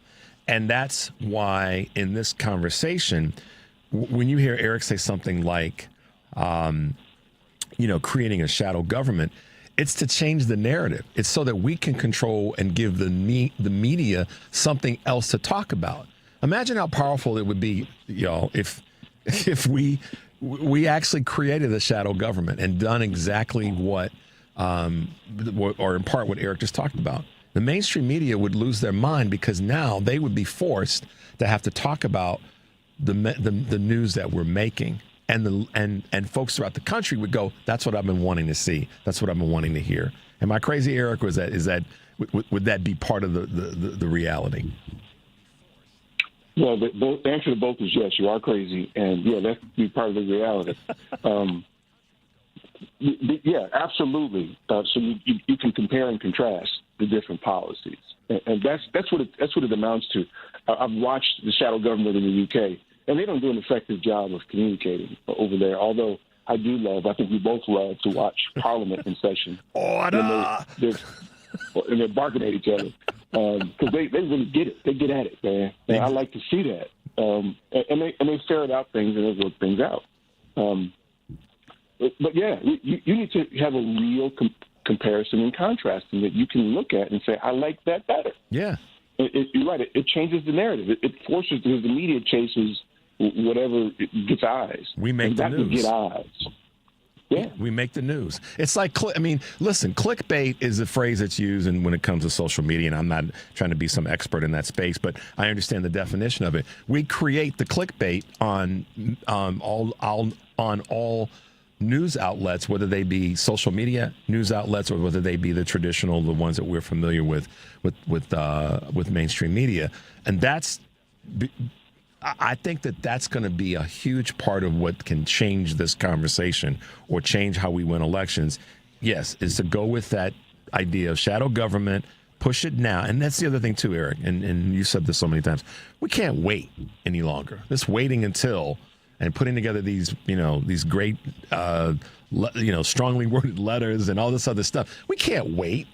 We have to do this stuff right now. Waiting until the 2026 elections is a fool's game. Waiting until any other election is a fool's game. Right now, today, if you're listening anywhere in the country, it's right now. It's not tomorrow. It's right now. No, it's and standing on the sideline, waving your hands around and complaining. That's a punk move. That's not what players do. People who are players are on the court. You need to find a way to get on the court. I can't say it enough. Look at this dude. Look at this. He paints himself orange every day. He wraps his hair around his head. He looks ridiculous, and he says stupid things every day. He is the personification of stupid and lazy at the same time, and you lost to that twice. Yeah. So that's not on him. That's on you. You're not supposed to lose to somebody like that.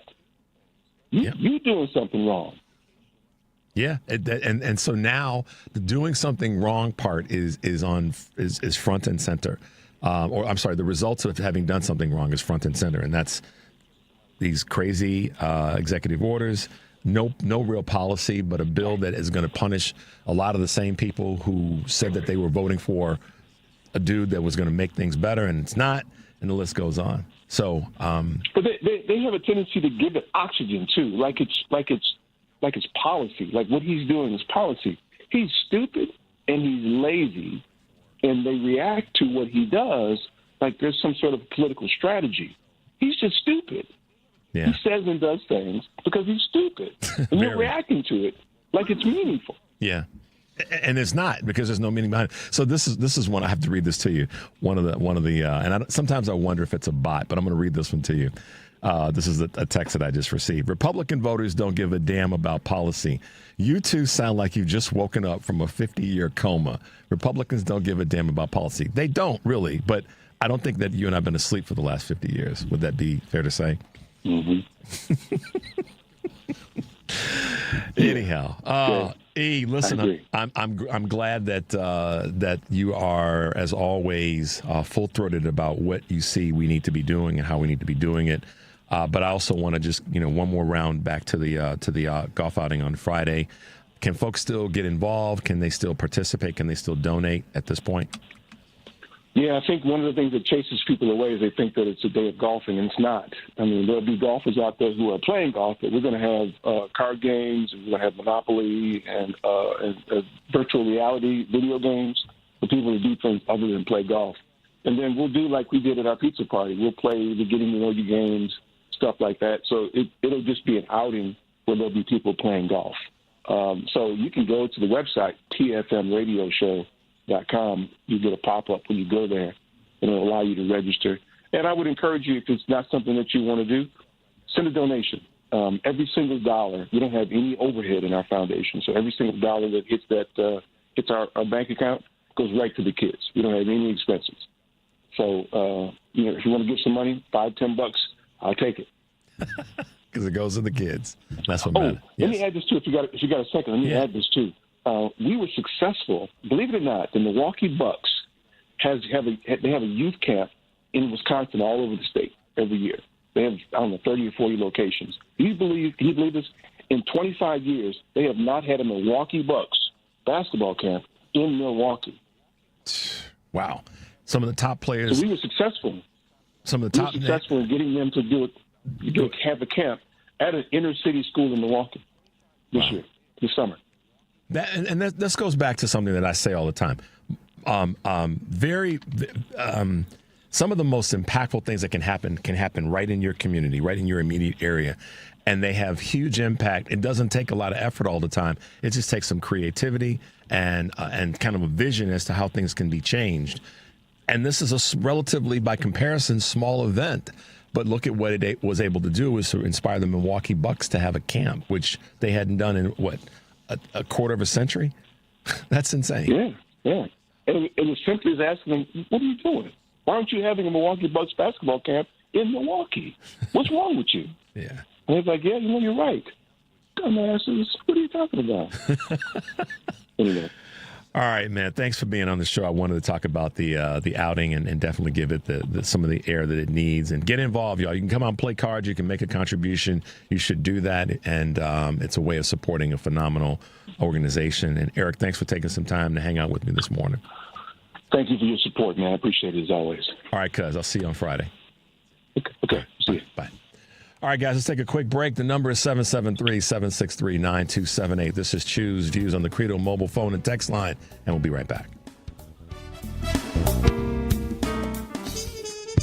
Hey, progressives, this is Richard Chu, host of Choose Views here on WCPT AM 820, 6 to 8 a.m., Monday through Friday. We have some real challenges in front of us as a country. Since the beginning of this show, I have always felt compelled to bring you the best that I've got. Now, there's always a why to doing whatever we do. So, as we go forward and face these challenges, know this: you listeners are my why. Because I want to make sure I do everything I can to provide a safe, open, forward-moving space that allows you to call, email, text, or just listen to a guy that wants to help you bring out your own championship qualities to truly make this place better for us all. Lofty goal, idealistic, maybe so. But that's my why, and I look forward to bringing you the best that I've got. This is Richard Chu. Stay tuned. This is Tony Moret. I'm an estate planning lawyer who drafts living trusts and wills. Since the election, I've been hearing from my clients, many of them fellow WCPT listeners, and we all wonder, how did this happen and what can we do? The how is, of course, very complicated. My thoughts as regard to what we can do is simple but important. We need to take extra care of those we love. Having an estate plan using either a living trust or will can provide comfort in uncertain times like these. When the progressive values we hold dear are under attack, I feel we must make sure that our personal lives are secure and then work out from there. I've been drafting estate plans for my clients for over 30 years, and I will use all of that experience to help you. Please call me at 847-996-0496. My website is moreylawoffice.com. That's More spelled M-O-R-E-E. Again, the phone is 847-996-0496. There is no cost or obligation for our initial discussion. I look forward to speaking with you.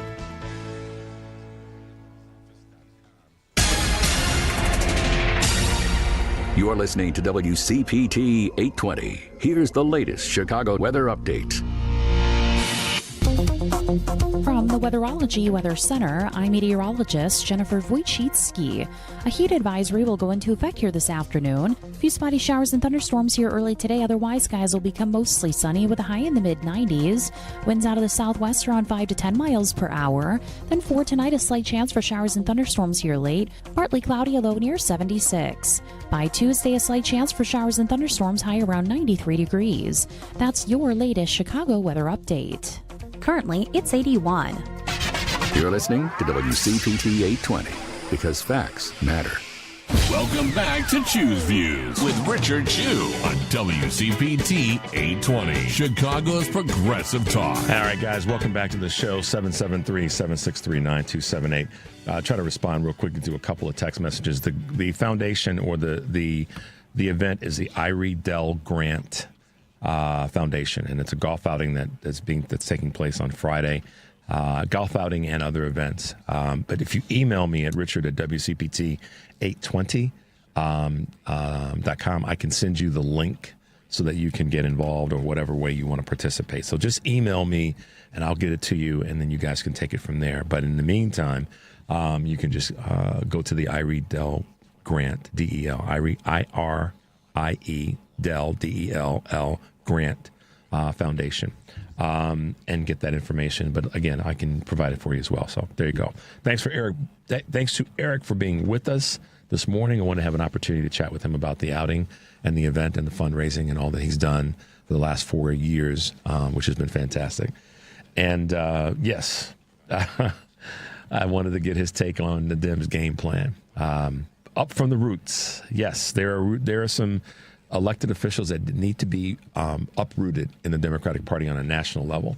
Some would say on a state and local level, and I wouldn't necessarily disagree with you. To that end, the next step after uprooting is to put people in place, or to elect people, I should say, not put people in place. That's sending the wrong message. Sorry about that.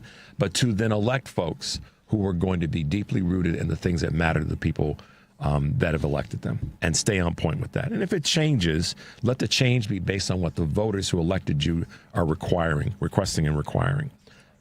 So some shout outs to 630, some shout outs to 847, who liked the conversation. Some shout outs to, let's see who we got here. We got Cindy in Township Cindy in Michigan, I should say. And to Allison as well. So thanks to you guys for your text this morning. All right.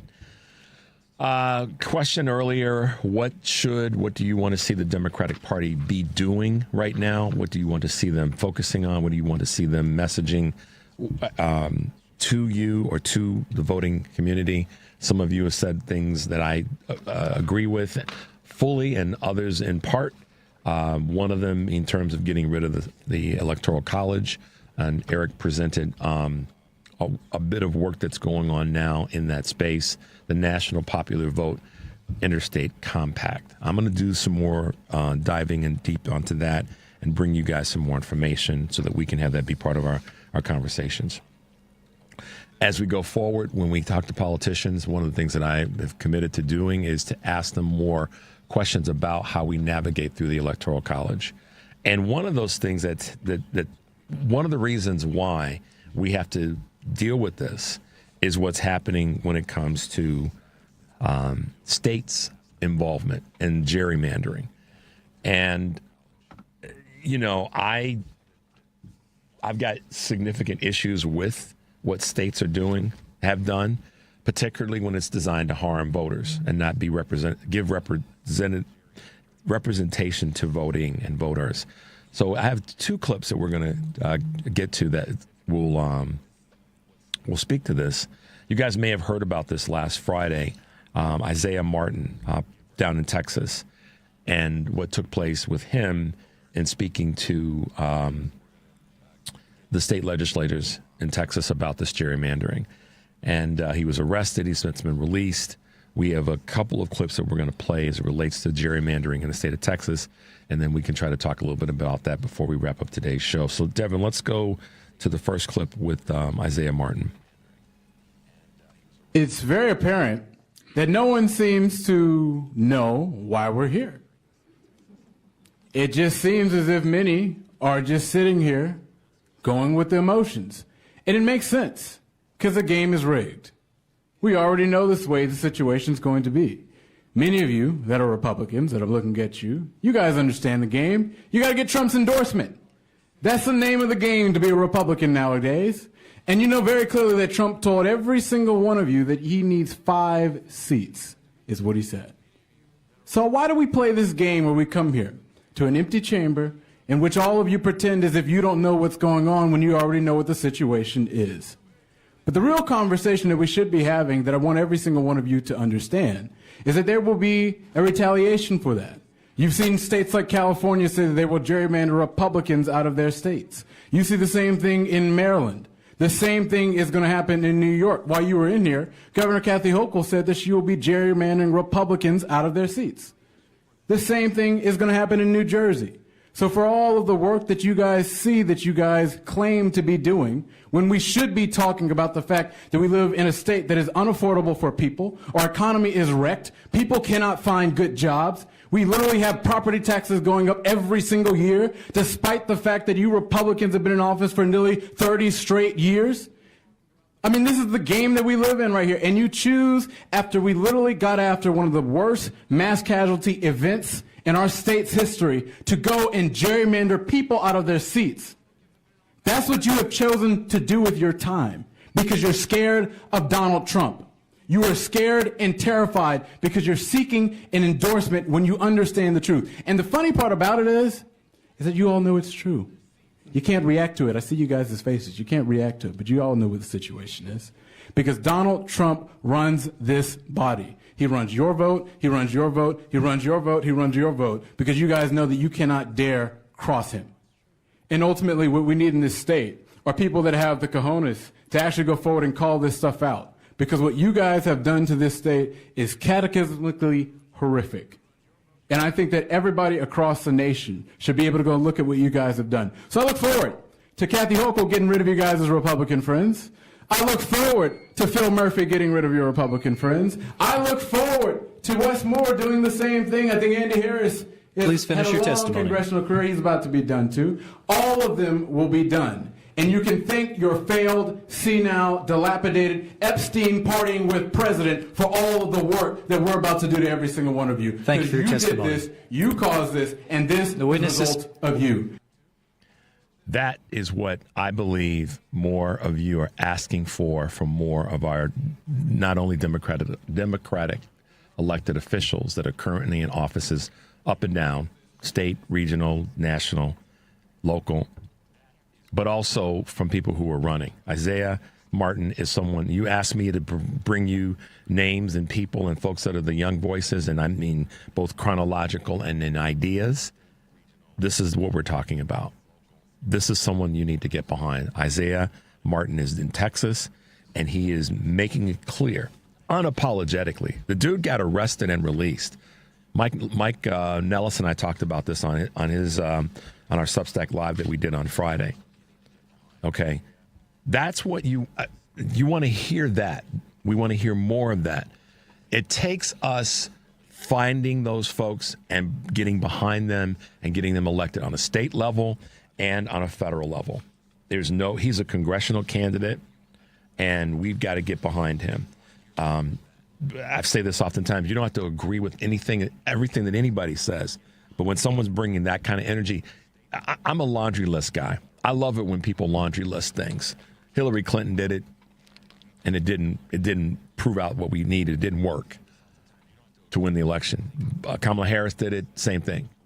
Joe Biden did it.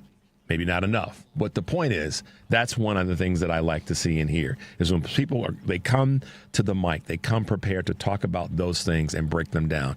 He listed what Democratic governors should do, hopefully, when it comes to this gerrymandering. If it's going to be, this is one of those moments where fighting fire with something other than that is inappropriate. If Texas is going to gerrymander the state to take away and displace voters of color, then part of the answer, candidly, from a national perspective, is to do the same thing in other states. I know I asked Representative or Congresswoman Robin Kelly her thoughts about it. She wasn't fully on board, but I'll be honest with you. I think that if the governors feel from a national perspective to do that in their state to save or to take back the House of Representatives, then maybe we need to do it. I may not like that, but let's play hard. If we're going to play hardball, let's play hardball. Let's take a quick break. When we come back, I've got another clip to speak to this whole conversation around Texas redistricting and gerrymandering. 773-763-9278 is the number. We'll be right back.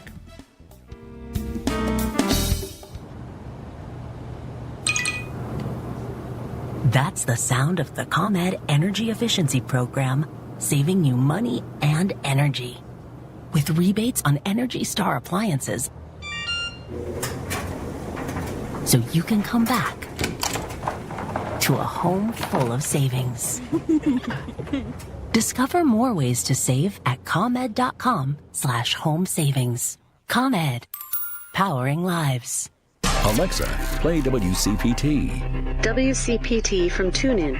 You're listening to Choose View with Richard Chu on WCPT 820, Chicago's Progressive Talk. All right, guys, we're back. 773-763-9278.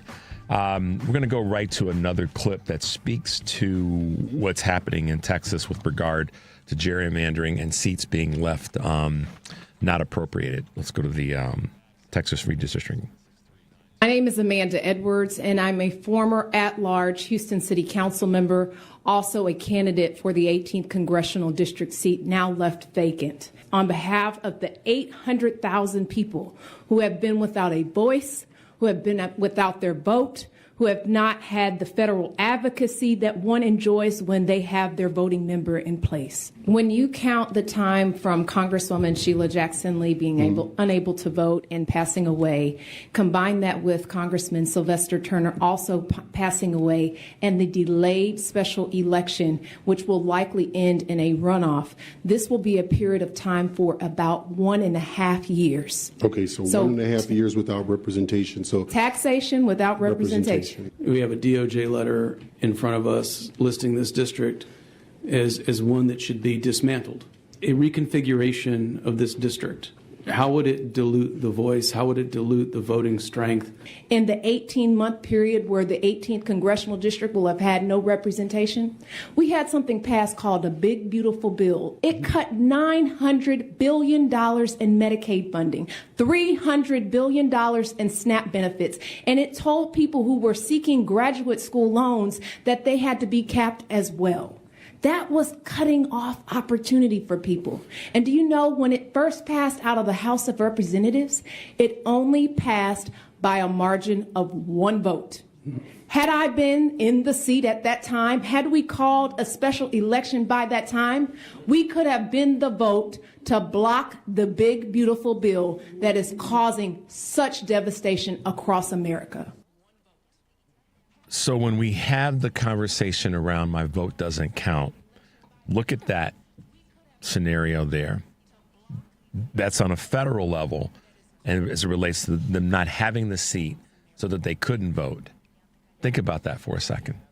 When someone says to you that my vote doesn't count, why should I vote? I don't care what their community is that they come from, what culture they are. I'm not going to put that label on anybody in particular or any group in particular.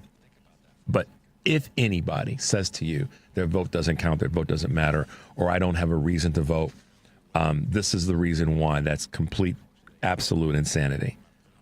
So when we ask the question, how did we lose to, a lesser squad, a lesser team, a lesser person? Some of it's because of the lack of, well, let me not say some of it. I could say some of it. I don't want to make that sound like lesser. A large percentage of it, in fact, 36%, is because people did not vote. Okay? Now, the reasons for not voting are probably massive, but then again, they might be just a couple of select items. Giving people something to vote for is what the Democratic Party has got to do a better job of, at the same time recognizing the systemic things like this gerrymandering and redistricting, which is a racist-based way of performing. So we can have a conversation about, this is one of those moments where I'll say both sides do it or both issues matter. We can talk about the fact that there are too many people that are not participating in the voting process on a base level. We can talk about that all day long. But we also, and that they, in their minds, may not have enough motivation or enough reasoning or enough why should I vote in them. We can talk about that all day long and what the Democratic Party must do and how many Democratic leaders need to be uprooted to make that happen, to get the voices of the Isaiahs into the mix, the Isaiah Martins into the mix. We can have that conversation, and we should. And we can talk about the changes that need to take place when it comes to the Electoral College. And we should, and we will. At the same time, we cannot deny that there are some structural things that are problems in this country. And one of them is how the given this Texas legislature situation some more light, the redistricting and the gerrymandering and the non-filling of seats is disenfranchising hundreds of thousands of folks in that congressional district. So how does somebody in Illinois or someone in Seattle or someone in San Francisco or in any blue city in a blue state or blue city in a red state impact that? It's to maintain a sense of knowledge and awareness of what's happening in areas outside of where you just live. We have to be willing, as part of our uprooting and moving forward, we have to be willing to focus on more than just one thing. So what do I mean by that? We have to focus on local issues wherever you are in the country. The local issues that are going on in your community, your city, your county, your state have to be important. At the same time, please understand the impact of what happens in another community. Where we are now as a society impacts you. And case in point, this district in Texas, by us not having that vote, that one vote, it changes how we approach, or what we get as an outcome, not how we approach, but it changes our outcome when it comes to federal legislation, which then is going to impact your community 100 miles away or 1,000 miles away. Please understand the merging there, the intersection there. That's critically important that we all do that. Yes, you may live in a blue dot community in a red state, but what happens in another community does impact you. And all you have to do is listen to that clip over and over again to understand, by matter of one vote, and more importantly, a representation not being there. Taxation without representation. If it matters to you and your community to have the representation, it should matter that folks in another community have that same representation. So we have to walk and chew gum at the same time. We have to be willing to do both things. That's focus on what's happening in our local communities and focus on what's happening in communities outside of ours, in another community in the country, in the state, in your own state for that matter. It's critically important, y'all. And that then allows us to then build the energy that we need to have people for us to uproot those that aren't getting things done. And then to have people elected in those seats on all levels that are going to get things done that matter to the community that's voted for them. It allows us, and I'll use the wording from Eric Grant, to start to work on having truly a shadow government, a government that's working to get things done for people in any community. I think it starts, though, with us having a real conversation about us taking back and regaining humanity and having people in place that think about what's important to all citizens, not just ones that voted for you in your area. I think it also is going to require, the tough pill to swallow. And you guys may get upset with me for saying this, but I'm going to say it. We may lose a few elections while we're uprooting and rebuilding. That's an unfortunate reality, and we may lose some that are going to cause even greater pain. I hate to put it that way, but I'm also being a realist. As much as I'm an optimist about things, I'm also being a realist about what may have to happen for us to win and win for a long time. Is that uprooting that Eric Grant talked about may have to happen, and it may require some losses. It may not, though, if we do it the right way. If we uproot, see, this is the thing I learned from my mother years ago. You can replant a garden while the garden is growing. You just have to be strategic about how you pull out what you pull out and what you put in, and strategic about what you put in. So you can uproot the garden and have the garden grow at the same time. Just be strategic about it. And I think that right now Democratic leaders have to understand being strategic about this requires people that are going to be willing to sacrifice it all. And I don't mean their lives. I mean sacrifice the political largesse that they've become comfortable with. It may require some of that. And that's another tough pill to swallow. But we don't have to destroy the Democratic Party to make it better. But we have to get about making it better right now. And waiting any longer, sitting on the sidelines, thinking that the others are going to get it done, that's not reality anymore. That's where we as individuals have to do the work. I believe that in all my heart. And the work is every day, because the things that impact us every single day. So, all right, guys, thanks for being with us this morning. Thanks for taking the time to listen and to send us your texts and your emails, and certainly the calls this morning. Wasn't it great having Eric Grant from the Family Meeting on? And by the way, I was reminded that you can go to the Family Meeting website also to get information on the event this Friday up in Wisconsin. So make your way over there as well. But for now, progressives, thank you as always for being with us. I'll leave you with this. As always, take a deep breath and make your life count. We will see you tomorrow.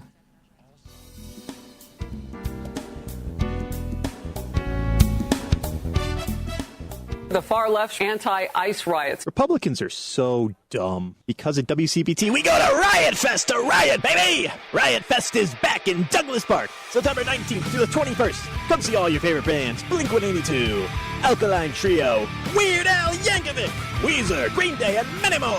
Tickets are still on sale at riotfest.org, but lucky for you, if you join the WCPT 820 Club, WCPT will send you to Riot Fest! Riot Fest! September 19th through the 21st at Douglas Park in Chicago. Are you tired of talking to yourself? We can get you an audience on the radio. You can produce and host your own radio show on one of our 2 stations. Please call 773-792-1121. That's 773-792-1121 and ask for Mark. Limited space available. This is a WCPT moment in labor. On March 25th, 1911, in Manhattan, a fire at the Triangle Shirtwaist Factory killed 146 workers, who were mostly women.